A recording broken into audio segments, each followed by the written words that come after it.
Bine v-am găsit, bine v-am regăsit, dragilor din Zodia Leu, oriunde v-ați afla.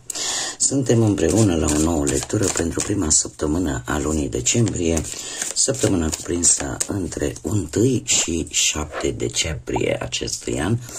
Așa că toți cei care aveți soarele, luna, Venus, ascendentul în Zodia Leu, această lectură este de asemenea și pentru voi. Nu uitați, desigur, este totuși o lectură general colectivă, așa că vă rog să luați decât ceea ce rezonează cu voi. Iar restul lăsați-le să zboare în univers, pentru că sigur sunt pentru alte energii, care într-o mai mică sau mai mare măsură au o legătură cu Zodia Leu. Și haideți să vedem care este energia superioară, pentru că deja am citit.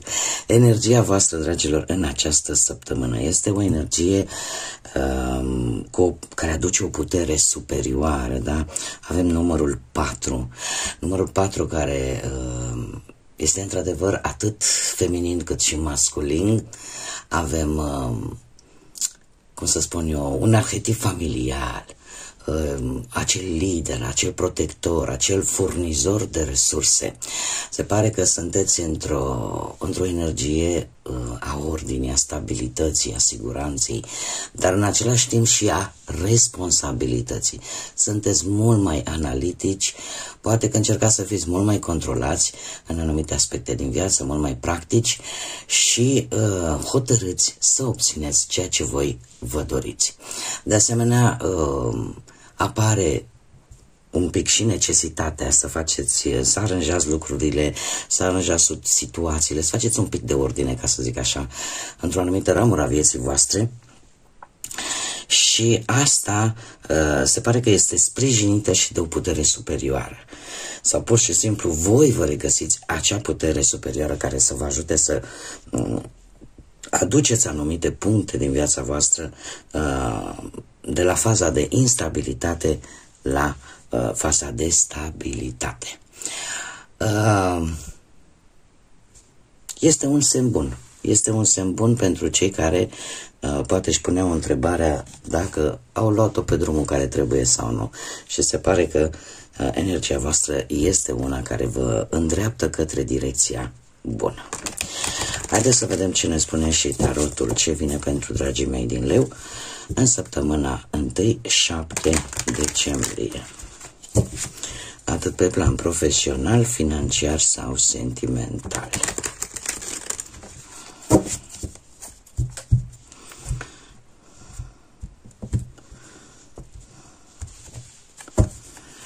Să vedem. Pe plan profesional. Interesant aici. Pe plan profesional, zodiile de apă, pe Scorpion, asta probabil dacă aveți un ascendent posibil într-o zodie de apă. Dar ce aș vrea eu să spun pe partea asta a muncii, faptul că avem în prima fază un cavaler. Un cavaler și pe urmă un rege. Dragilor, în special cei care aveți un ascendent într-o zodie de apă, așa cum am mai spus, se pare că veți încerca în această săptămână să nu răspundeți la niciun fel de provocare. Vor fi lucruri care vă vor deranja. Poate la locul de muncă, din cauza poate a colegilor, din cauza poate a șefilor sau a unor circumstanțe care vouă nu vă plac, exact pentru că aveți această energie a ordinii. Și e posibil ca această ordine să nu prea fie acolo unde vă desfășurați voi activitatea, dar se pare că ori pe voi vă vor pondera anumite energii în așa fel încât să nu vă implicați în tot felul de discuții contradictorii, în tot felul de tensiuni și în felul ăsta să, cum să spun eu, să vă vedeți de treaba voastră, să evoluați. Dacă vorbim așa per general, aș spune că anumite proiecte pe care voi le-ați început deja să le puneți în practică, da? Sau la care voi vă gândiți, au o evoluție, este adevărat, nu foarte rapidă, dar sunt în evoluție. Cum de-al minteri, posibil să vină și pentru cei care caută un job să aflați de niște oferte destul de bune, iar cu acest rege de cupe aș spune că într-un fel sau altul lucrurile se vor îmbunătăți. Da, pe planul ăsta al muncii, deciziile tale vor fi mult mai echilibrate și, cum am mai spus, e posibil tocmai această maturitate profesională pe voi să vă ajute foarte mult și să primiți un sprijin din partea unui șef, a unui asociat, a unei persoane de regulă mai în vârstă, care într-un fel sau altul să te ajute să treci peste acest 5 de spade, un 5 de spade care îmi vorbește de anumite tensiuni. Pe anumite tensiuni sau posibil o anumită competiție pentru un anumit post.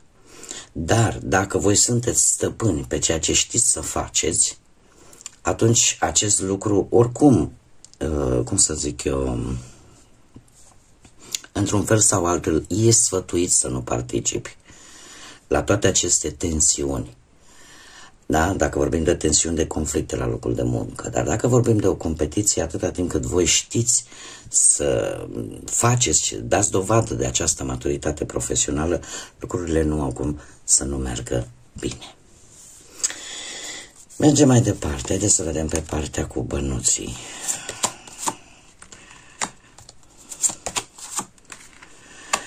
Partea banilor. Partea banilor se pare că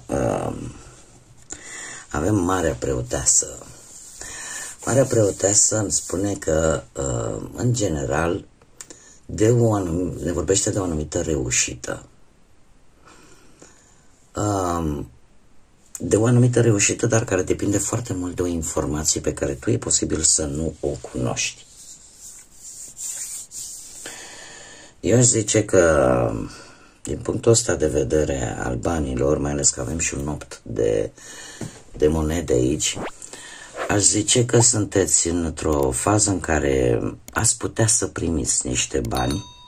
Erau niște bani pe care voi îi așteptați. Dar care depind foarte mult de o informație. Orică mai e nevoie de o anumită informație pe care voi nu o știți, ori e cineva care nu vă spune tot legat de acești bani. Și e posibil că asta să vă stârnească un pic curiozitatea și să începeți să săpați un pic mai adânc vis-a-vis de această sumă de bani. Într-adevăr, sunt bănuți care vin.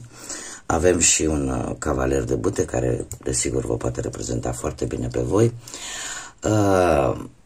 care îmi spune că surprizele bănești pot sosi în această săptămână. E adevărat, nu cantități extraordinar de mari, așa că nu vă lăsați tentați, da, să cheltuiți impulsiv, dar bănuți intră, doar că e o situație în mod special pentru unii dintre voi în care voi nu primiți o informație importantă care v-ar putea ajuta să recuperați poate o sumă de bani sau să vă îmbunătățiți într-un fel partea asta materială. Și asta vă va intriga și veți începe să căutați voi informații. Mergem mai departe, haideți să vedem pe plan relațional, sentimental, pentru cei care sunteți deja într-un cuplu. Am aici zodia Rac, se repetă zodiile de apă, Rac, Pești sau Scorpion și avem desigur și zodii de aer, Gemeni, Balanță, Vărsător. Pe partea asta relațională, aș spune că sunteți într-o fază în care aveți tendința să mergeți mai departe cu cineva cu care deja ați format o pereche, da? Aș spune că unii dintre voi poate chiar prea repede.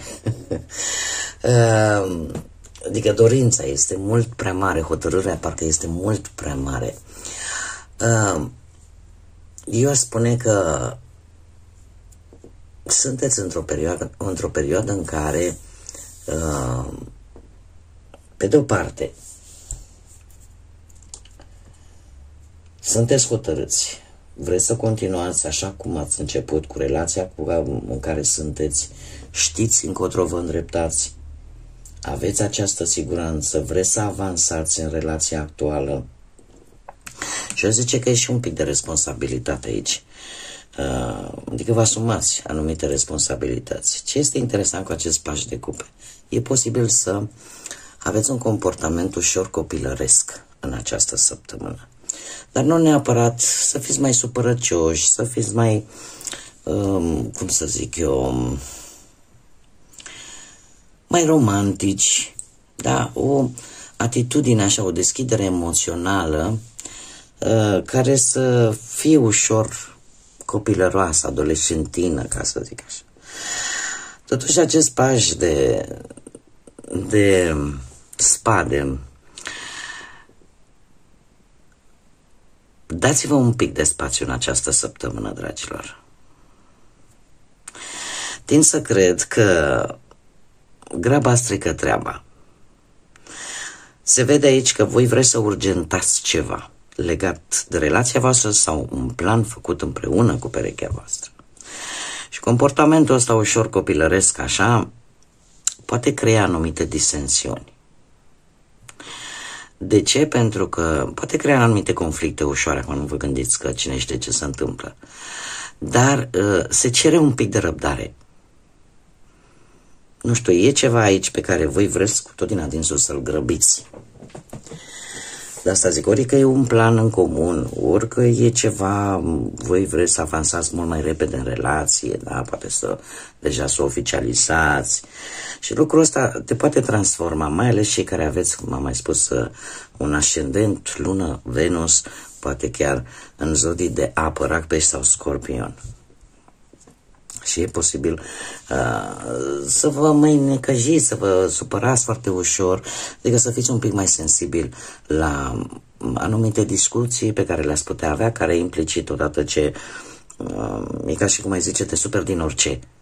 Și atunci lucrul ăsta poate crea anumite conflicte, mici conflicte, nu foarte mari, dar mici conflicte în relație. Așa că se cere un pic de răbdare, da? Pentru că totul vine atunci când trebuie să vină.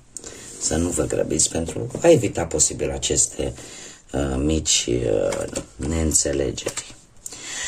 Mergem mai departe și cei care sunteți singuri, dragilor, la voi dacă ați așteptat prea mult să găsiți pe cineva sau, mă rog, o situație pe care ați avut-o până în acest moment, ea se va schimba.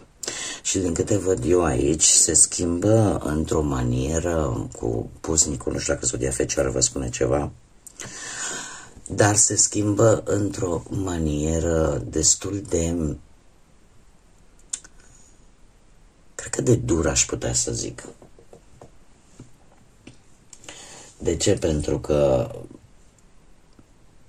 toată această schimbare, un ciclu s-a încheiat, o etapă s-a încheiat în viața voastră. Iar acest final de etapă din viața voastră sentimentală va aduce o perioadă în care simțiți nevoia de a sta poate mai singuri, de a petrece cel puțin o perioadă în solitudine. Poate vă retrageți undeva, nu știu, lângă o apă, undeva într-o altă zonă. Se întrevăd într-adevăr și drumuri aici, un drum important pentru voi, tocmai pentru a reuși să, cum să spun eu, să treceți peste această tranziție destul de dură, așa cum am mai spus, să lăsați în urmă ceva, să nu mai vă gândiți la ceea ce tocmai ce s-a încheiat. E posibil să vorbim și de o tristețe, poate mai adâncă. Dar ideea care este, și asta cred că este cel mai important, faptul că voi vreți să aveți parte de ceva mai bun. Aveți această tendință de a căuta ceva mai bun. Ceea ce nu este un lucru rău. Această stare de solitudine e posibil să nu fie chiar așa o perioadă lungă de timp, dar necesară, pentru că se pare că totuși această tranziție, cum am mai spus, nu este una foarte ușoară.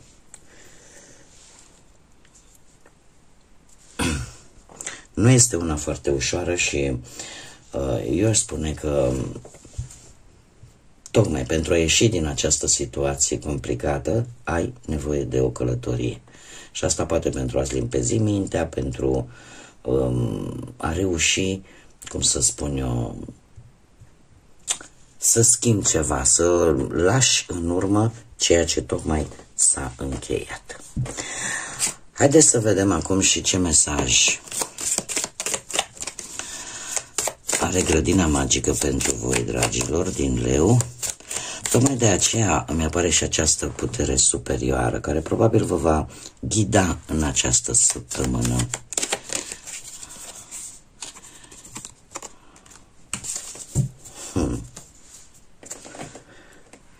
Ce frumos, ce frumos!